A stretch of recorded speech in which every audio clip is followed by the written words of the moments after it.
بسم اللہ الرحمن الرحیم۔ صرف 5 منٹ کا مدرسہ قرآن و حدیث کی روشنی میں 224واں دن 14 شعبان المعظم۔ نمبر 1 اسلامی تاریخ۔ حضرت سراقہ بن مالک رضی اللہ عنہ۔ حضرت سراقہ بن مالک رضی اللہ عنہ مکہ مکرمہ کے قریب قدید نامی گاؤں کے رہنے والے تھے۔ حضور صلی اللہ علیہ وسلم اور ابو بکر رضی اللہ عنہ جب مکہ سے مدینہ ہجرت کر رہے تھے تو اس وقت انہوں نے ہی پکڑنے کے لیے پیچھا کیا تھا، لیکن اللہ کی مدد سے سراقہ کے گھوڑے کے پیر دھس گئے۔ انہوں نے حضور صلی اللہ علیہ وسلم سے معافی مانگی۔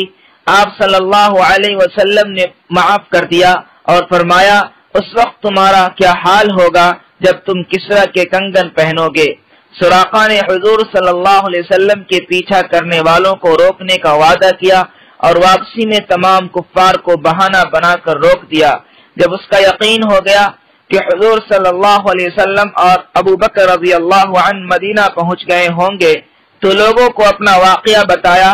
ابو جہل ان پر بہت خفا ہوا۔ حضرت سراقہ ایک اچھے شاعر تھے۔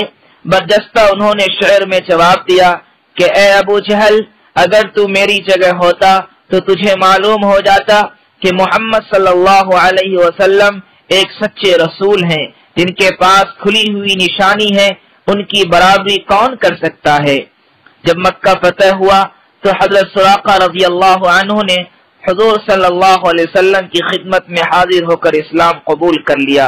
حضرت عمر رضی اللہ عنہ کے زمانے خلافت میں کسرا کا خزانہ آیا تو انہوں نے حضرت سراقہ رضی اللہ عنہ کو کسرا کا لباس، تاج اور کنگن پہنائے۔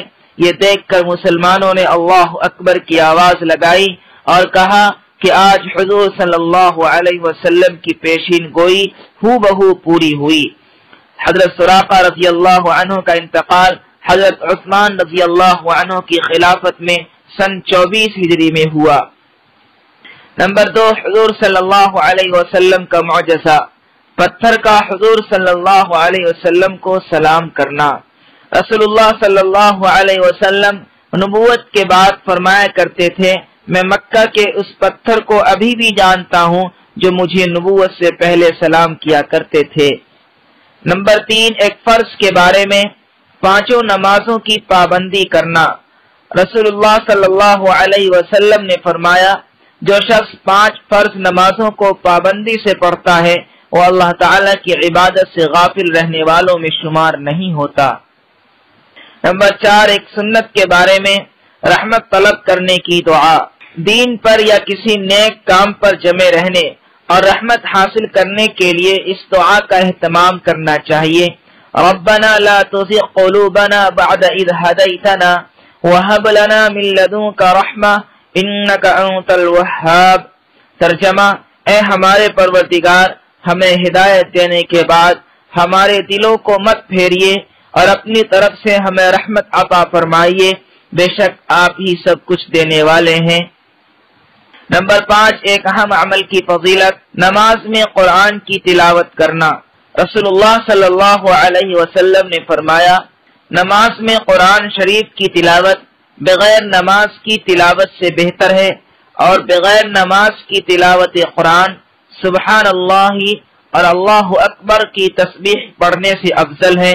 سبحان اللہ اور اللہ اکبر کی تسبیح صدقہ سے افضل ہے، اور صدقہ روزے سے افضل ہے، اور روزہ جہنم سے بچنے کی ڈھال ہے۔ نمبر 6 ایک گناہ کے بارے میں حرام چیزوں کا بیان۔ قرآن میں اللہ تعالیٰ فرماتا ہے، تم پر مرا ہوا جانور، خون اور خنزیر کا گوشت حرام کر دیا گیا ہے، اور وہ جانور بھی جس پر ذبح کرتے وقت اللہ کے علاوہ کسی دوسرے کا نام لیا گیا ہو۔ نمبر 7 دنیا کے بارے میں دنیاوی زندگی کی حقیقت۔ قرآن میں اللہ تعالیٰ فرماتا ہے، تم خوب جان لو کہ دنیاوی زندگی بچپن میں کھیل کود اور جوانی میں زیب و زینت اور باہم ایک دوسرے پر فخر کرنا، بڑھاپے میں اور مال و اولاد میں ایک دوسرے سے اپنے کو زیادہ بتانا ہے۔ نمبر 8 آخرت کے بارے میں جنت کی عمارت۔ رسول اللہ صلی اللہ علیہ وسلم نے فرمایا، جنت کی عمارت کی ایک اینٹ چاندی کی ہے اور ایک اینٹ سونے کی ہے، اور اس کا گارا خالص مشک ہے، اور اس کی کنکریاں موتی اور یاقوت ہیں، اور اس کی مٹی زعفران ہے۔ نمبر 9، طب نبوی سے علاج، پچنا اور مہندی سے علاج۔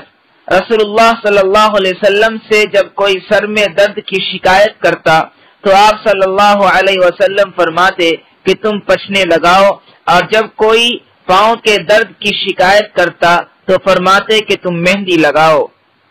نمبر 10، نبی صلی اللہ علیہ وسلم کی نصیحت۔ رسول اللہ صلی اللہ علیہ وسلم نے فرمایا 3 گناہ ایسے ہیں جو سب سے پہلے وجود میں آئے، لہذا ان سے بچو۔